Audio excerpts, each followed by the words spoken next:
I'm Roger Baker, Executive Director of the Stratfor Center for Applied Geopolitics at RANE, a global center of excellence for geopolitical intelligence and analysis. Learn how you can put geopolitics to work for your organization at ranenetwork.com.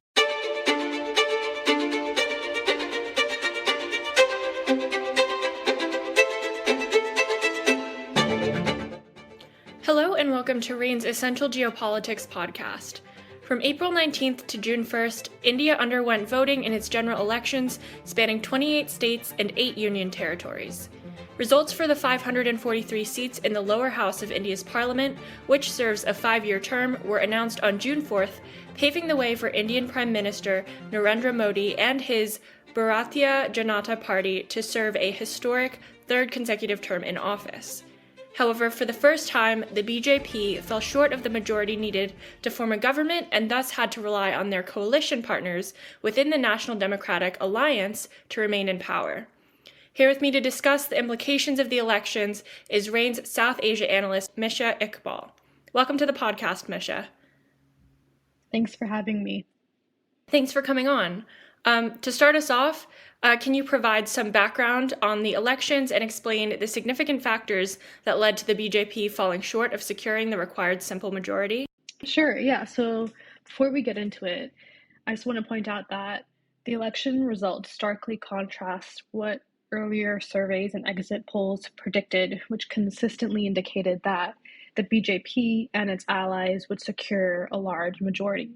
And it was estimated around 350 to 380 seats would be secured out of the 543 seats in India's lower house of parliament where general elections were taking place. And the required number to form a majority is 272 seats, which the BJP alone was projected to meet that. So the fact that they couldn't even meet that number came as a very big surprise. And even Prime Minister Modi himself had set an ambitious goal of winning 400 seats for his allies. In our assessment, we did not think that would be plausible, but still the fact that he did not meet that majority and the opposition alliance's stronger than expected performance was a very big setback for him. Again, this is a big surprise in this election. And I mentioned, the opposition's strong performance. This was also very unexpected, especially considering this alliance is so diverse and consists of so many different regional parties that they have so many different regional interests. So they really lack a cohesive idea or ideology. And so really their success in this election was fueled by success in key states, including Uttar Pradesh, India's most populous state. Now, in UP, the BJP was again projected to win, but in an astonishing surprise, the opposition was able to kind of lean on those regional parties in that state whose campaign appeared to resonate more effectively with voters than the BJP. And this is underscored by even media reports suggesting that the BJP's unexpectedly weaker electoral showing was due to voters resonating less with the party, and by party I mean BJP's prominent Hindu nationalist agenda, and being more concerned with issues surrounding welfare, unemployment, inflation, and economic challenges. Now, that's not to say that the BJP did not address these issues or campaign for these issues, and I'll get into this in a minute, but we've seen a very kind of prominent focus on Hindu nationalism through different social policies. But at the end of the day, with voters, they seem to care more about, jobs and high food inflation, which is what it appears that those regional parties in UP were able to kind of channel. Now, the election itself took place across 6 weeks and was in different phases. And in the earlier phases, India was grappling with heat waves. And so because of that, we saw some low voter turnout. And this really concerned the BJP. And it's at this point where we saw Modi respond to this by shifting his campaign focus.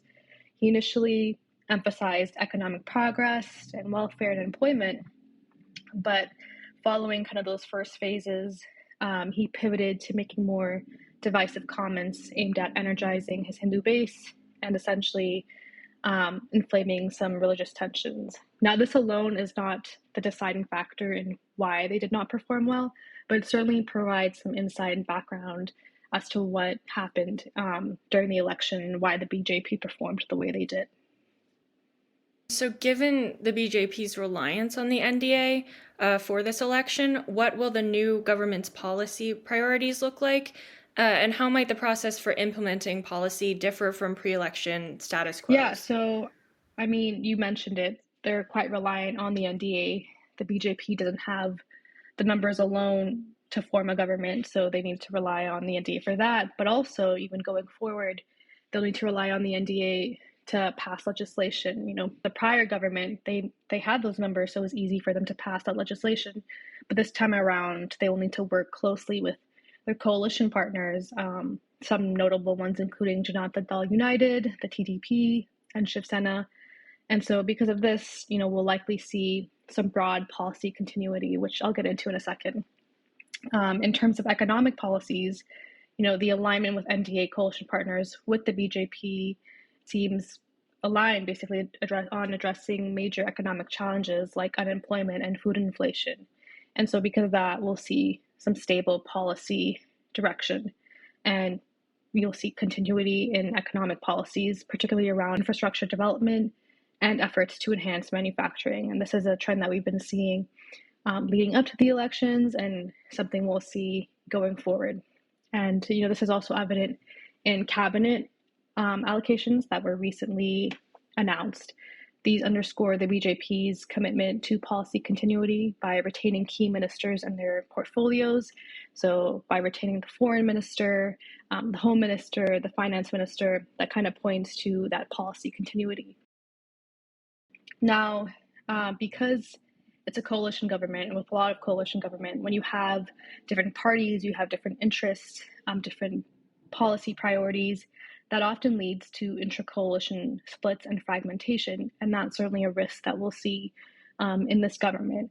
You might see some pushback on reforms, social measures that might cause some policy-making slowdowns, and this is particularly applicable to the BJP because they did not have to, again, rely on these partners beforehand.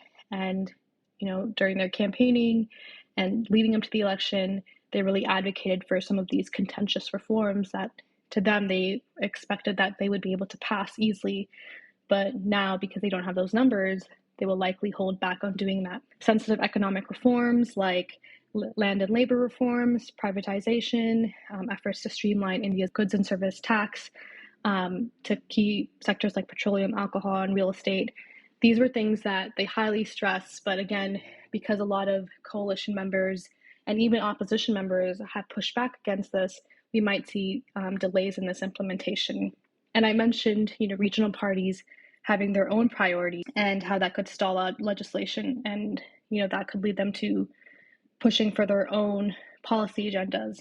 We're seeing that in the Agnipath scheme, which is a recruitment drive initiated by the BJP to enlist young individuals into the Indian Armed Forces for 4 years.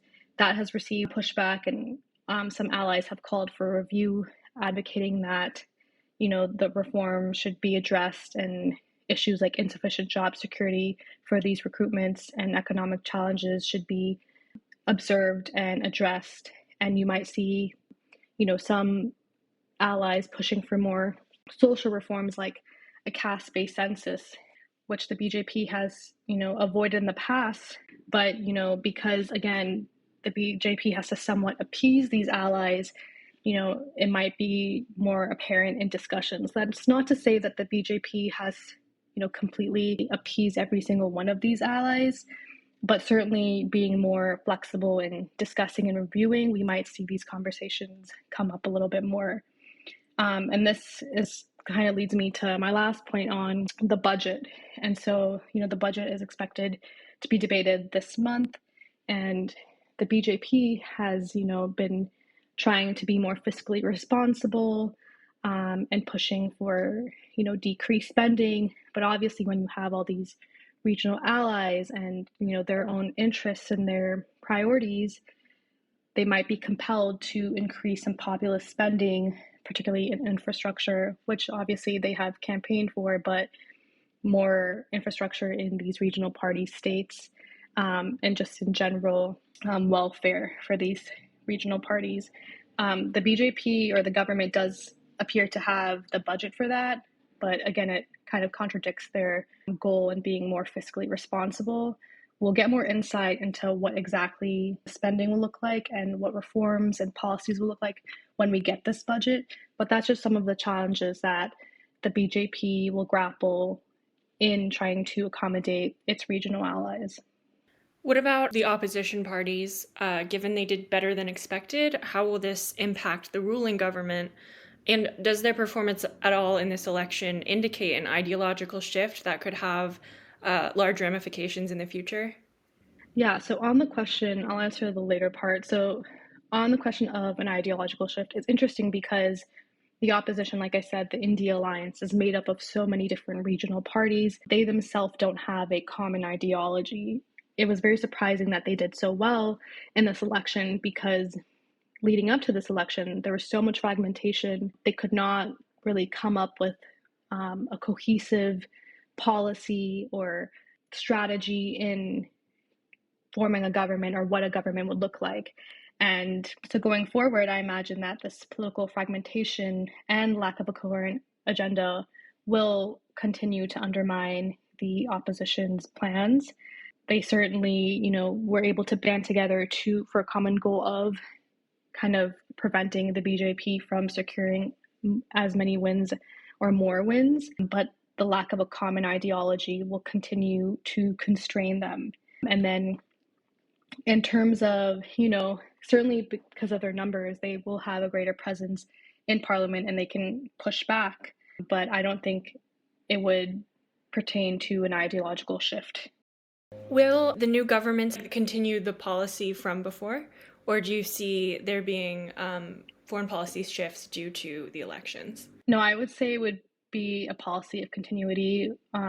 India will continue kind of its multi-alignment policy, where it manages and balances relations with the US, Russia, trying to preserve peace in the Indo-Pacific with its fellow South Asian allies, and even with China, it largely will remain the same. It might get some pushback from opposition in terms of how it's handling the border issue, but it largely will remain the same. Great. And what does this all mean for companies who have interests in the region, just to kind of wrap us up here? Yeah, so I kind of mentioned with its economic policy, with its foreign policy, we're going to see continuity. So in terms of companies, there won't be much differences. It's largely going to stay the same. The only thing that might be a little concerning is in terms of passing legislation against slowdowns, the fact that the BJP has to manage its allies and might face delays in implementing reforms, especially when it comes to those controversial ones that I mentioned, like the land and labor reforms and the GST. Those are reforms that are both considered to improve India's manufacturing base and improve ease of doing business, but obviously they also have domestic implications for people who live there, and we're not really accustomed to kind of those different law changes and oppose that. But even without kind of those major reforms, we'll still see the BJP support manufacturing, specifically by expanding infrastructure and broadening financial incentives for foreign firms to set up local production. We might see this expand more to textiles, leather, and engineering goods. And we'll also see Modi continue to implement some protectionist measures like tariffs and export restrictions, like his administration has done in the past. And we'll continue to see Modi try and quell reliance on imports from China and try to position India as an attractive destination for tech companies, shifting operations away from China, which will again kind of drive those production-linked incentives, especially in the tech sector. The main thing to take away is that, again, because it's a policy continuity, we won't see many surprises. It'll likely remain the same. Well, thanks so much, Misha. It was great to hear your insights on this. You can read Misha's full analysis on post-election ramifications for India at ranenetwork.com, where you can also learn more about our suite of risk products and solutions. That's RANE network.com. Thanks for listening.